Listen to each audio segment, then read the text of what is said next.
네, 오늘을 우리가 예수님께서 이제 세례받는 장면에 굉장히 중요한 이제 그 시험의 상태에 대해서 말씀을 나누려고 합니다.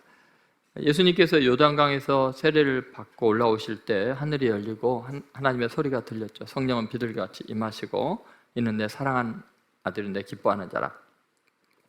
그리고 나서 이제 4장에 들어가면서 예수님이 시험을 받으셔요. 자, 보세요. 예수님이 시험 받는 것은 예수님이 믿음이 없어서가 아니고 예수님이 누군지 몰라서가 아니고 확실한 자기 정체성을 가지고 내가 하나님의 아들이고 하나님이 나를 사랑한다라는 확신을 받은 상태에서 마귀가 시험하고 있다는 거예요. 여러분이 믿음 생활 잘하고 있어도 훌륭하게 살아도 시험은 여러분에게 늘 다가오게 돼 있어요. 아담과 하와 가장 풍요로운 상태에서 완벽한 세상에서도 시험을 받았어요. 이스라엘 백성들 40년을 광야의 극심한 결핍 속에서도 시험을 받았어요. 다윗 날마다 이기고 승전하는 그러한 평화로운 시대, 모든 걸 다 이게 통일한 시대, 그때 시험에 빠졌습니다. 솔로몬 그 모든 영광, 부귀 영화 속에서 시험에 들었습니다. 여러분, 예수님은 공생의 첫 시작을 이렇게 마귀에게 시험을 받는 장면으로 시작하시는데 오늘 13절에 뭐라고 해서 얼마 동안 마귀가 떠나니라. 이 시험 끝나고 잠깐 떠나고 바로 마귀가 예수님 십자가 죽으시는 순간까지, 십자가에 매달린 순간까지 시험하죠. 네가 만약 하나님의 아들이라면 내려오라고. 여러분, 결국은 우리 인생은요 시험의 연속입니다. 근데 중요한 건 뭐냐? 예수님은 이 모든 시험에서 완벽하게 이기셨다는 사실이에요. 그럼 도대체 예수님은 어떻게 이겼을까? 그리고 예수님의 시험에 대해서 마태복음 4장과 누가복음 4장에 기록된 이유는 뭐냐면 우리도 예수님처럼 이길 수 있다. 이기는 방법이 있다. 그걸 이야기하는 거죠. 그러면 가장 기본적인 우리가 첫 번째 생각할 것은 이런 겁니다. 예수님께서 시험을 받으시는 그 상태가 어떤 상태였냐? 그러니까 어떤 상태일 때 시험을 받았길래 이기느냐? 그래서 시험의 상태에 대해서 우리가 오늘 말씀을 함께 나누려고 합니다. 그래서 예수님의 시험 중 우리가 시험을 받을 때 어떤 상태에 있어야 과연 이길 수 있는가? 굉장히 중요한 문제이죠. 자, 첫 번째, 시험의 동행자입니다. 한번 따라서 시험의 동행자. 성령님이시죠. 성령이 충만하여 성령에 이끌려라는 표현이 있습니다. 여러분, 우리가 시험을 이기려면 혼자서는 못 이깁니다. 반드시 동행자가 있어야 됩니다. 그분이 바로 성령님이시고 성령의 충만함과 성령님의 이끌리실 때 예수님은 시험을 이길 수 있었습니다. 그래서 예수님의 시험의 장면에 놀랍게도 성령에 대한 이야기가 반복해서 나옵니다. 자, 1절만 보셔도 그렇습니다. 1절, 자, 같이 한번 읽어보겠습니다. 예수께서 성령의 충만함을 입어 요단강에서 돌아오사 광야에서 40일 동안 성령에게 이끌리시며. 자, 예수님이 시험을 받으시는데 지금 계속해서 등장하는 분이 누구예요? 성령님이죠. 근데 성령이 충만하여, 그죠? 성령의 충만함을 입어서 또 성령에게 이끌려 시험을 받은 거예요. 그러면 이기는 거예요, 지는 거예요? 이기는 거예요. 성령의 충만함. 여러분, 마귀는 공중의 권세 잡은 자이고 세상의 지배자라고 성경은 이야기를 하고 있습니다. 그래서 이 세상의 삶 가운데서 이 사탄을 이길 수 있는 유일한 길은 뭐냐면 사탄보다 더 강력한 영적인 동행자가 있어야 돼요. 사탄을 제압할 수 있는 영적인 힘 있는 분이 나와 함께 있어야 시험에서 이길 수 있는 거예요. 성령의 충만함, 성령의 이끌리심. 그럼 마귀가 아무리 시험하려고 해도 어때요? 능히 이길 수 있겠죠. 여러분, 우리는 이것을 잊지 않아야 됩니다. 영적인 존재인 사탄을 우리가 육적인 능력으로 이길 수 있는 방법이 없어요. 그러니까 영적인 힘 있는 분이 우리와 함께 하면 이길 수 있겠죠. 근데 성령님은 하나님의 영이기 때문에 이 세상에 존재하는 모든 영적인 존재보다도 가장 강력한 분이 성령님이시잖아요. 그 거룩한 영이 나와 함께하면 누가 이길 수 있겠어요? 누가 대적을 할 수 있겠어요? 에베소서 2장 2절에 분명히 이 영적인 세상의 권세에 대해서 이야기를 하고 있습니다. 자, 같이 읽겠습니다. 그때 너희는 그 가운데서 행하여 이 세상 풍조를 따르고 공중의 권세 잡은 자를 따랐으니 곧 지금 불순종의 아들들 가운데서 역사하는 영이라. 자, 공중의 권세 잡은 자, 분명히 권세 잡은 자가 있다고 이야기를 하잖아요. 그리고 그것은 불순종의 아들들 가운데서 역사하는 영이라는 거예요. 무슨 말이냐면요, 우리는 지금 영적인 존재를 실제로 대면하고 있지는 않잖아요. 그런데 세상에 믿지 않는 수많은 사람들, 하나님을 대적하는 사람들과 함께 살아가는 세상이잖아요. 그런데 그들에게는 누가 있어요? 그들의 누가 있어요? 공중의 권세 잡은 자가 있는 거예요. 그들은 느끼든 모르든 마찬가지죠. 불순종의 아들들 가운데서 뭐하는? 역사하는 영이 있다는 거예요. 그게 바로 마귀 사탄이죠. 그런데 여러분, 그 믿지 않는 자들은요, 그 악에 대해서 지나칠 대로 강하고 사기를 치고 속이고 우리를 무너뜨릴 때는 얼마나 똑똑한지는 몰라요. 세상 지식이라는 것도 그럴 거예요. 근데 왜 그러냐? 바로 이 세상 사람들 가운데 역사하는 영이 있기 때문에요. 우리는 그 사람을 육적인 걸로 정신적으로만 생각하는데 실제로 그들 가운데 역사하는 영에 사로잡혀 있다는 거예요. 아무리 지식이 있는 것 같고 세련되고 매너가 있는 것 같아도 이미 그들은 공중의 권세 잡은 자에게 이용당하고 있는 존재들이에요. 그러니까 우리가 상대할 때 그 사람과 나와 상대하면 안 돼요. 왜요? 그들 가운데 역사하는 영의 실제를 우리가 알아야 되죠. 그런데 우리는 어떻게 이길 수가 있나요? 우리에게도 더 강력한 영이 우리 가운데 역사하면 되겠죠. 성령님과 함께 동행하지 않으면 이길 방법이 없는 거, 맨날 당하는 거죠. 그렇다면 여러분, 우리가 이 악한 영을 대적해서 이기는 방법은요, 정말 영적인 세계에서 가장 강력하고 모든 걸 밝히 아시는 성령님과 동행하지 않으면 이길 방법이 없어요. 왜 그러냐면요, 이 악의 영이요, 휴머니즘을 가장해서 광명의 천사로 위장해서 너무 인간을 이롭게 하는 것처럼 해서 인간을 멸망으로 빠뜨리거든요. 물론 모든 사기꾼들이 다 그렇죠. 나를 너무너무 잘 알고 나를 위하는 것 같은데 실제로 나의 모든 걸 홀라당 다 그냥 뺏어가는 것과 똑같습니다. 여러분, 영적인 것은 영적으로만 분별할 수 있어요. 그러니까 여러분, 아무리 지혜롭고 아무리 똑똑하고 난 절대 안 속아 해도요, 이게 사탄이 속이기 시작하면은 인간이 이길 방법이 없어요. 그래서 우리는 항상 성령 충만하고 성령에게 이끌림을 받지 않으면 내 지혜와 능력으로 판단한 순간 바로 밥이 되는 거예요. 그대로 그냥 멸망에 이르게 되는 거예요. 그래서 우리는 성령을 의지해야 돼요. 그러니까 예수님이 이 시험에서 이길 수 있는 게 뭐라고요? 성령 충만함을 입어 성령에게 이끌려. 그러니까 예수님도 이길 수 있는 거예요. 우리들의 싸울 것은 육체 아니에요. 그렇죠? 혈기가 아니라고. 왜? 악의 영을 대하는데 우리 물리적인 힘으로 이길 수가 없다니까요. 그러니까 성령 충만하지 않으면 안 돼요. 그건 아무리 목사여도 권사여도 장로여도 과거에 어떻고 상관없어요. 지금 성령 충만하고 성령에 이끌림 받지 않으면 순간적으로 무너집니다. 그래서 에베소서 6장 17절 18절에 이렇게 이야기합니다. 자, 이기는 방법이에요. 같이 있습니다. 구원의 투구와 성령의 검 곧 하나님의 말씀을 가지라. 모든 기도와 간구를 하되 항상 성령 안에서 기도하고 이를 위하여 항상 힘쓰며 여러 성도를 위하여 구하라. 그럼 결국은 우리가 이기는 방법이 뭐예요? 성령의 검이 있어야 됩니다. 그 뭐예요? 하나님의 말씀이죠. 하나님의 말씀, 성령의 검으로 적을 물질러야 돼요. 그리고 모든 기도와 간구를 하되 항상 성령 안에서 기도하고 성령의 기도. 그래서 여러분, 성령을 통한 하나님의 말씀과 성령의 기도가 아니면 이 불가능하다는 거죠.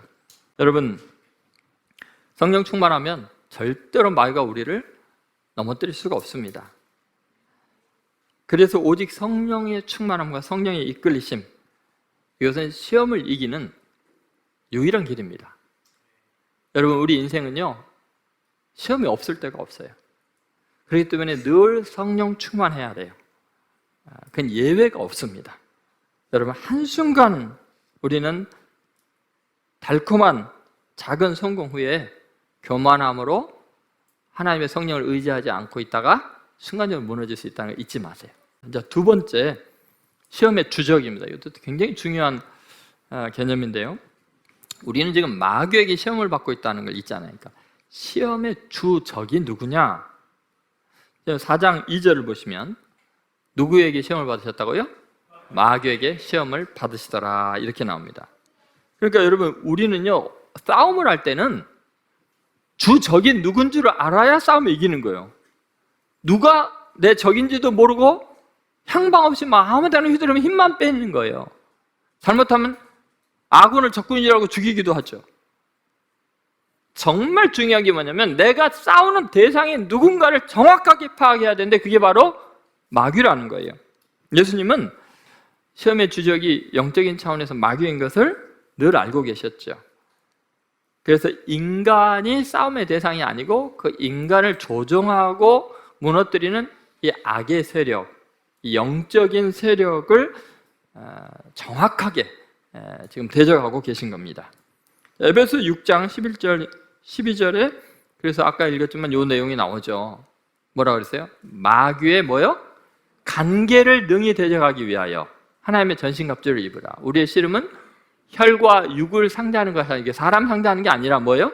통치자들과 권세들과 이 어둠 세상 주관자들과 하늘에 있는 악의 영들을 상대함이라 했을 때 11절에 마귀의 간계를 능히 대적하기 위해서 이 간계라는 게 나오죠. 도대체 간계라는 게 뭘까? 이 마귀의 간계라는 게 뭐냐면요, 은근히 우리들로 하여금 싸움의 주적을 지금 혼동하게 만드는 거예요. 여러분 우리가 지금 싸워야 되는 대상은 사랑하는 사람들 속에 들어가서 우리를 이간질시키고 이게 변신해가지고 가장 우리가 사랑해야 될 사람을 미워하게 만드는 것이 마귀예요. 말 한마디 한 끗 차이 눈빛 행동 오해하게 해가지고 또 순서 좀 바꾸거나 뭐 말의 앞뒤가 좀 끊어지거나 이런 거 가지고 사랑해야 될 사람 그 진심이 뭔지 뻔히 알면서 왜 그 표현을 했는지 알면서도 마귀에게 속아가지고 주적을 누구로 생각하는 거예요? 가족으로 생각하고 사랑해야 될 사람으로 생각하고 공격을 하는 거예요. 직장의 동료들이라고 생각하고 이웃을 내 공격의 대상으로 생각하고 믿지 않는 사람들이 내 공격의 대상으로 생각하고 그렇지 않다는 거예요. 이게 마귀의 뭐예요? 간계예요. 간계. 왜? 이 하늘에 있는 악의 영들, 이 영적인 존재는 보이질 않아서 우리 속에 들어가서 그렇게 우리를 갖다가 혼란하게 만드는 거죠. 그래서 여러분 혈과 육을 입고 있는 인간을 대항하는 것은 의미가 없어요. 그것을 조종하고 또 지배하는 그 근본적인 악의 세력, 공중의 권세 잡은 자를 우리가 대항을 해야 되겠죠. 예를 들면 베드로가 예수님을 향해서 이제 대적하고 공격을 할 때가 있었어요. 막 예수님을 꾸짖을 때가 있어요. 그때 예수님이 뭐라 하냐면 베드로를 향해서 사탄아 물러가라 했어요. 베드로야 물러가라 안 그러고 뭐라고요? 지금 베드로가 예수님께 그러면 절대 안 된다고 막 나이를 가지고 밀어붙이는데 예수님께서 뭐라고 하시냐면은 사탄아 물러가라. 베드로야 물러가라 안 그러고. 왜요? 베드로 속에서 베드로의 가치관을 혼동시키고 착각하게 만드는 그 하나님의 뜻을 오해하게 하는 사탄을 물리치신 거예요. 베드로에게 사탄이 들어가면 언제든지 예수님 부인하고 저주하고 못된 짓을 하는데 예수님은 오순절 성령 강림을 통해서 성령을 충만히 부어주시니까 베드로가 어때요? 그렇게 예수님께 못되게 했던 부인하고 저주했던 베드로가 하루에 3,000명씩 구원하는 위대한 사람이 되잖아요.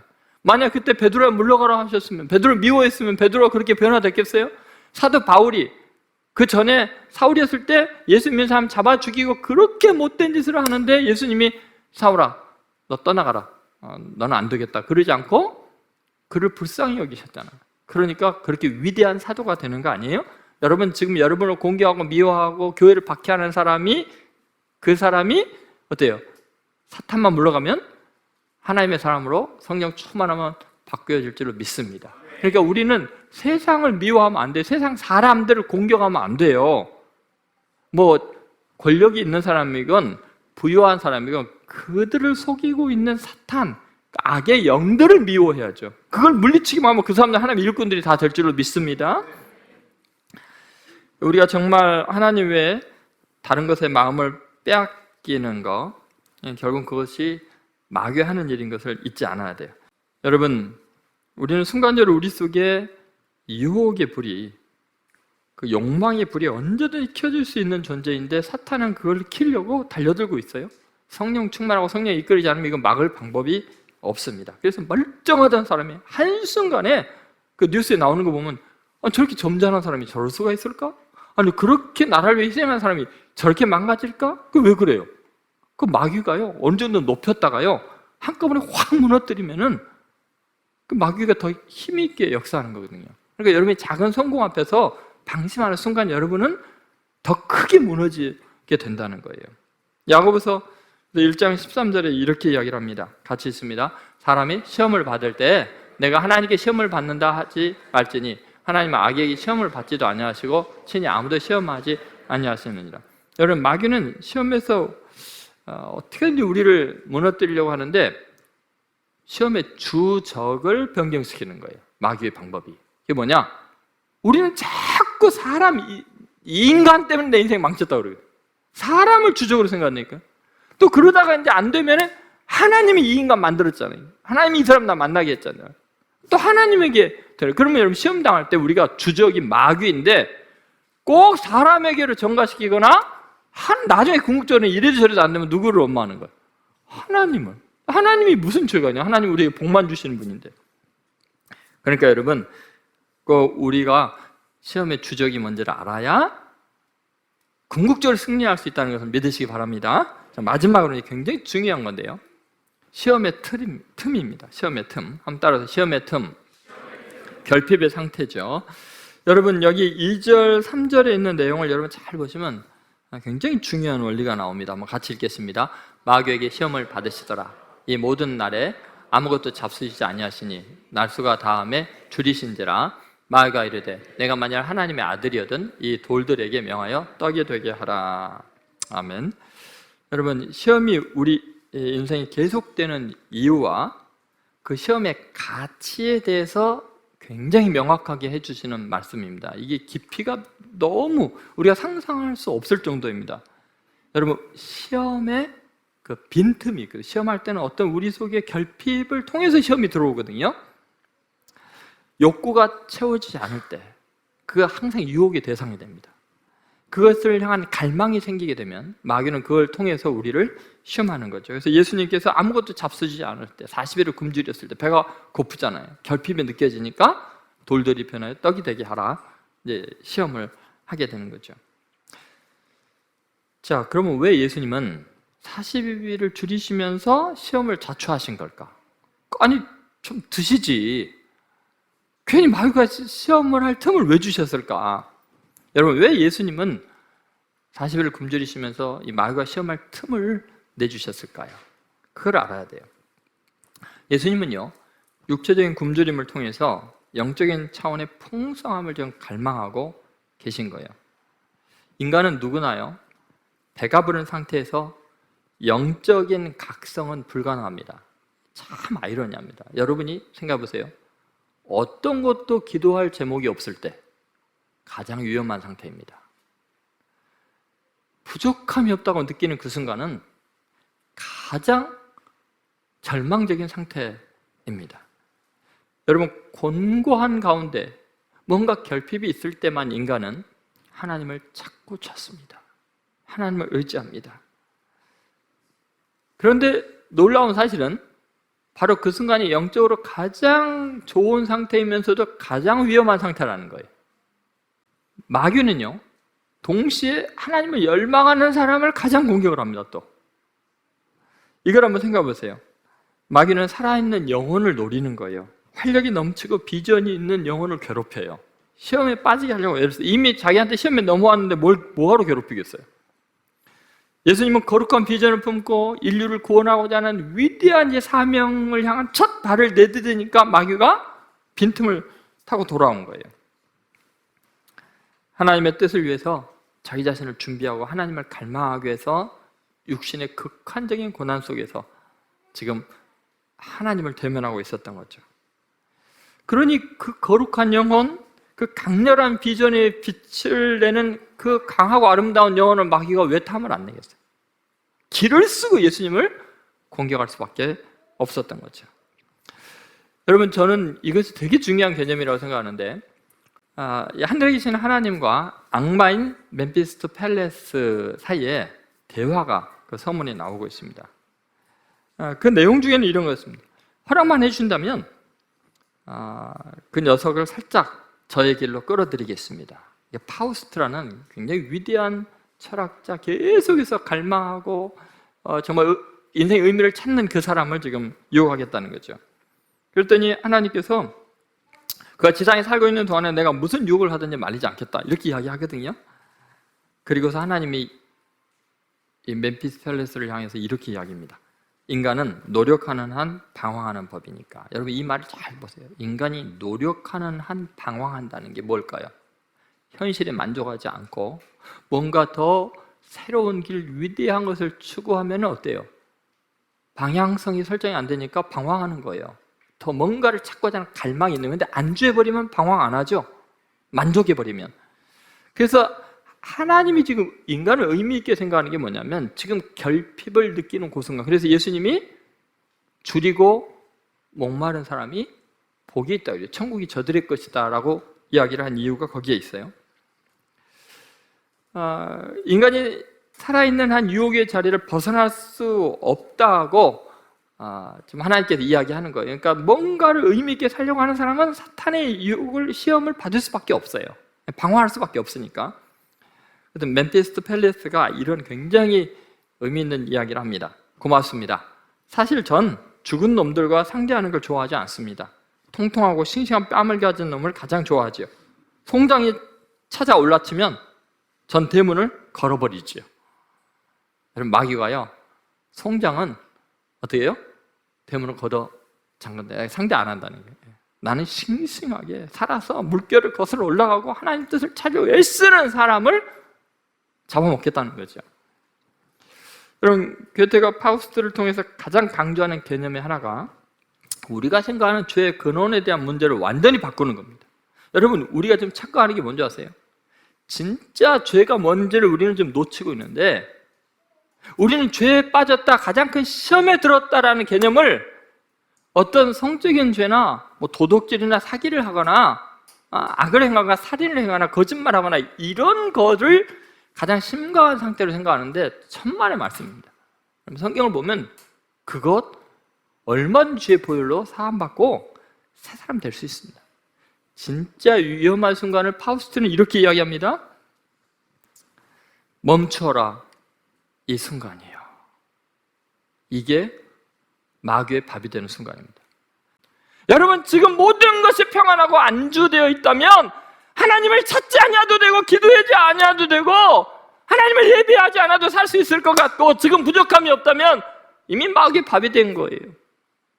결핍에서 이 시험의 틈, 이걸 여러분 생각해 보셔야 돼요. 저는 이제 예수님의 이 시험의 상태를 보면서 여러분과 제가 다시 한번 인생을 생각했으면 좋겠어요.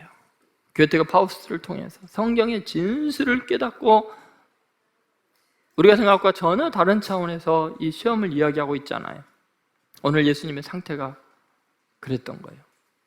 예수님은 평생을 뭔가에 갈망이 있으셨어요. 하나님 없이는 안 됐어요. 저는 여러분들이 오늘 말씀을 마음에 깊이 생각하시고 이제 오늘부터 이어지는 예수님의 시험에 대한 이야기는 여러분 인생의 대단히 중요한 인생의 정체성에 대해서 어떻게 살 것인가, 무엇을 위해서 살 것인가는 어마어마한 진리를 선포합니다. 이 말씀을 통해서 정말 어떤 시험에도 승리하고 이기는 위대한 성도들이 되시기를 주의 이름으로 축원드립니다.